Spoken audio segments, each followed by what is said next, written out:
Ivan, a young man, invited Honora, the dancer being the baby science, to his home. While Honora initially assumed he was just a student. No one would have guessed that dinosaurs could be farmers. With just a swing of its tail, it snapped the tree clean in half and tossed the branches aside. In minutes, it had cleared a patch of wilderness. When it lowered its head to plow, it worked like a tractor. The mother dinosaur scattered corn seeds. When it was time to water, the father dinosaur ran to the river, opened his huge mouth, and transformed into an irrigation system, effortlessly watering several acres. 3 baby dinosaurs were about to be born. The dinosaur couple was full of anticipation. The first was a girl, who immediately after birth, climbed onto mom's back to play slide, playful and adorable. The second baby hatched and ran around still in its shell. After breaking free, it picked up a stick and kept tapping Dad's leg. Eager to see its little brother sooner, it tried to tap open his egg, but was stopped by Father. The little troublemaker ran off. Only the biggest egg remained. Father suspected it held a strong offspring. When the shell cracked, surprisingly no dinosaur was visible. Unexpectedly, it was the youngest child. Though its egg was the largest, out came a tiny, timid little one. Unlike its lively siblings, it was wobbly on its feet, but that didn't stop it from playing happily. When it saw its siblings run outside, it waddled after them, but tripped and fell. Even as it grew older, its personality stayed the same. While its siblings could already fell trees and water fields, Alo only took care of the chickens. Sometimes the old hens even scared him, often chasing him around. When Dad saw Alo's timidity, he decided to give him tasks to build his courage. He led them to the granary and explained that anyone who completed their task could leave their footprint on the wall of honor. Since Buck was very strong, he finished the tree-cutting task quickly. His sister, hard-working and clever, mastered her task too. But Alo, because of his fearful nature, spent his days running from chickens. While his siblings' footprints kept piling up, Alo gathered his courage to enter the chicken coop. There he found his brother Buck,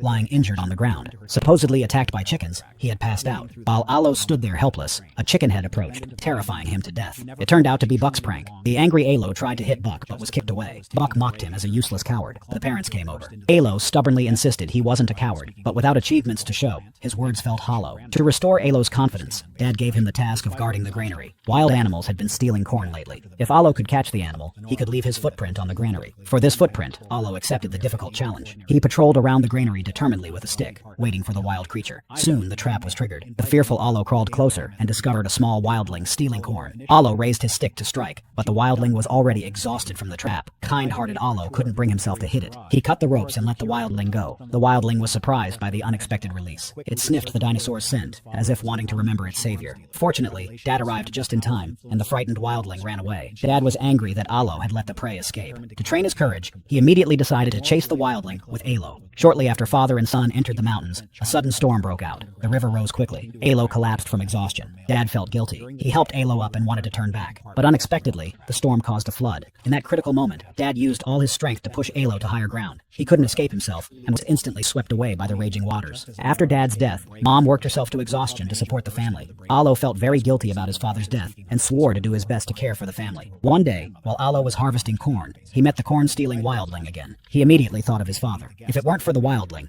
his father wouldn't have been swept away by the flood, and now it dared to come back. The wildling saw Alo drop the corn and strutted toward him. Alo's anger exploded at this audacity, and he was determined to catch the wildling. They chased each other and got further and further from home. Carelessly, they both fell into the rushing river and were swept downstream. Alo lost consciousness when he hit a rock. When he woke up again, he was lying on a rocky shore. Surrounded by steep cliffs, everything looked strange. While searching for the way home, Alo met the wildling again. He climbed the cliff to catch the wildling. He blamed it for everything. Because of it, his father had died, and now he was stranded in this eerie place. The wildling stepped up to Alo, kicked sand in his face, then happily left. Alo stood on the clifftop, looking helplessly at the unfamiliar forest. Then he remembered his father's words. If he followed the river, he would find his way home. Alo began walking along the river. Soon he saw a tree full of red berries. Hungry and careless, he climbed onto a rock and stretched his neck toward the berries. Suddenly, he slipped and nearly fell to his death.